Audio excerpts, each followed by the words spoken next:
Well, I'm joined by Chief Minister Howard Quayle, and a chance to look back really on the budget and also things happening in the UK. I want to bring that in. But the budget, LibVan spokesman told me on camera, the interview, he called it a sneaky budget. Yeah? In what way? I'd be interested to... Well, he said various things, but afterwards he went through the graphs because we got this press pack. Yeah. And some of the things were...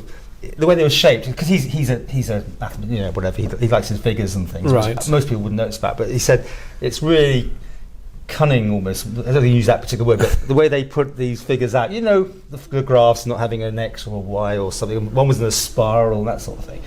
I don't know, but you tell me. I mean, you happy with it, obviously? Well, let's look at the headlines, Paul. Back in 2017, the island's going bust. We had a candidate standing in the general election, I think it was one of the Douglas candidates, saying the island was going bankrupt in 2016. Those were his words. I've seen headlines which said we're going bust. Yeah. Front page in 2017, the Treasury Minister saying no, we're not. Was in a much smaller reported. The budget shows that if you look at the estimates for in 2017 budget, the reserves and for 2020 and where the reserves valuation is now for 2020, it's £125 million improved. So we were hemorrhaging vast amounts of money out of our reserves back in 08-09 when we had the VAT renegotiation, and then we had the world financial crash at the time, and we're slowly but surely getting ourselves back. Okay, are we still spending reserves? Because again, that was all very complicated.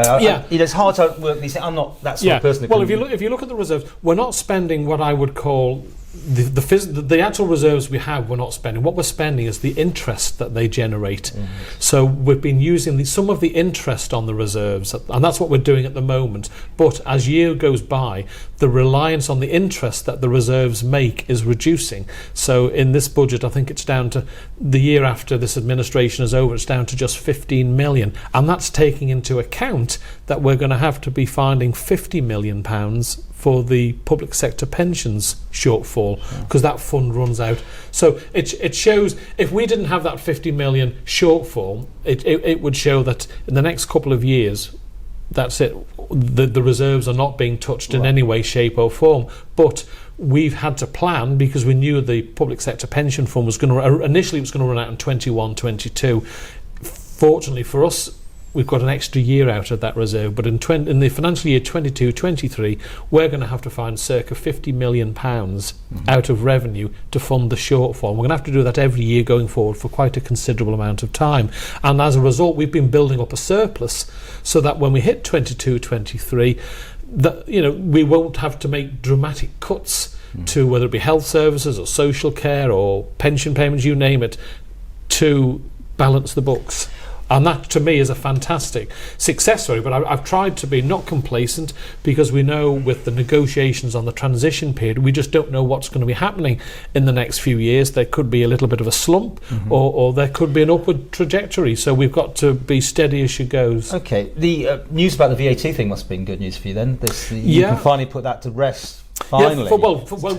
This round. For 5 years, yeah. Well, what's great is that the UK government have acknowledged that the formula on how we came up with the agreement, with working with the UK government and our Treasury officials and Cabinet officials, has worked and is correct. Because you had this war chest, or money that potentially could have had to be paid back or whatever. Effectively, until we'd had the review and Her Majesty's Treasury had signed off on it, we could have theoretically had to have paid them some money back.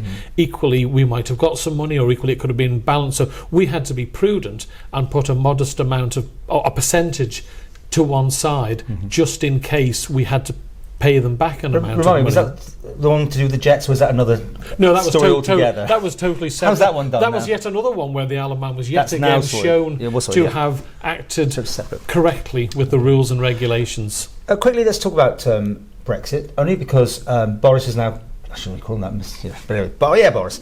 He's saying this Australian system of points, for people to be employed and moving. Yeah. I mean, how do you react to that? Because you hear that, then do you have to follow exactly their rules? Because no, you don't. No, we have an agreement, Paul, back in 2017, that we can we have to follow fairly closely their rules and regulations, but if we can show that there's an economic need for the island, that we need a group of people to come in for a certain sector to help with our economy. Well, notoriously, we have got problems, I say problems, in the lower sector with I don't want to even say the jobs, but people that we know come in from Eastern European countries, particularly here, to work in certain sectors. Yeah. Is that fair to say? Yeah, there are a couple of sectors where they could be badly affected by this. Now, we can give a visa for people to come in from the European Union and work on the Isle of Man. And work on the Isle of Man visa, but it's Isle of Man only. So if they don't comply with the 70-point rule, Paul, they can't come over to the Isle of Man and use the Isle of Man as a stepping stone to get into the UK. That visa will only apply for the Isle of Man. So if they then want to go to the United Kingdom, they would have to fulfill the requirements of the 70-point system. Sure. That sounds pretty complicated in the sense of policing it, but well, no, it's good news for the Isle of Man because we, as you quite rightly have stated, we will need certain areas. But even the UK is going to need it. Let's face it. And this will rumble on. You've got farmers in the south of England saying we need fruit picking, for example. Tomatoes will go rotten, etc., etc. If we can't get these people in to help with the economy. Finally, unemployment in the UK is gone down again, but here we've had 3 months now. Is it 3 or 4 months or whatever? 0.9%. Yeah, but on upward trajectory. Is it ones or twos? Once you get under 2.5%, Paul, in fact it's dangerous because if the unemployed are employed, basically. The unemployable are unemployed. Well, I wouldn't go. You've got people who are long-term sick, and yes, you're going to see little spikes as the odd business takes on people. Well, you can't be complacent, but no. Can you name a country that has an unemployment rate of 0.9%? No, but the UK is dropping quite fast now, isn't it? They are, considering where they were, they are from where they were, but they still are quite a few percentage points higher than the Isle of Man. And we need people on the Isle of Man, not. We're worried about our unemployment rate. And maybe quickly think about fisheries. Just to, there seems to be already they're talking all sorts of issues there. Will there be a knock-on effect for fisheries and fishermen in the Isle of Man fishing in the Irish Sea and Manx coastal waters? Well, if you analyse the current process of who fishes in our territorial waters, A, it's seasonal.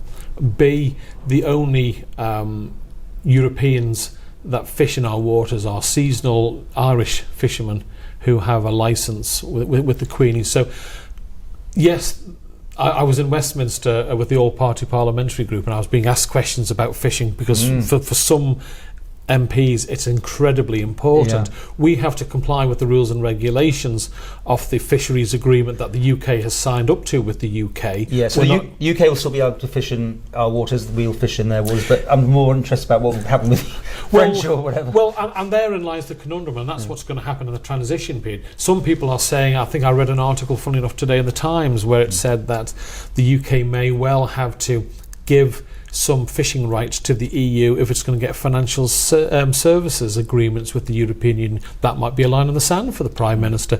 What we have to do, we can't influence it, it's just ensure that we know the latest thinking and that they're aware of our concerns, and we can take advantage if there's any opportunities to get some quota for our own fishermen for whitefish, for example. Then we've just got to be aware of what's going on. This is a fluidy thing. It's very fluid and it'll be very fast. Finally, we've done the interview about Bill Malarkey. That obviously means you've got to replace a minister. Is this going to lead to a full or mini reshuffle?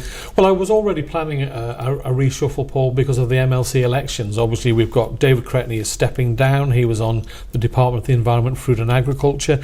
We could have a number of new MLCs, and I think that's the time. So that'll be in March then? It'll be in a few weeks' time, probably. The elections in first half of March.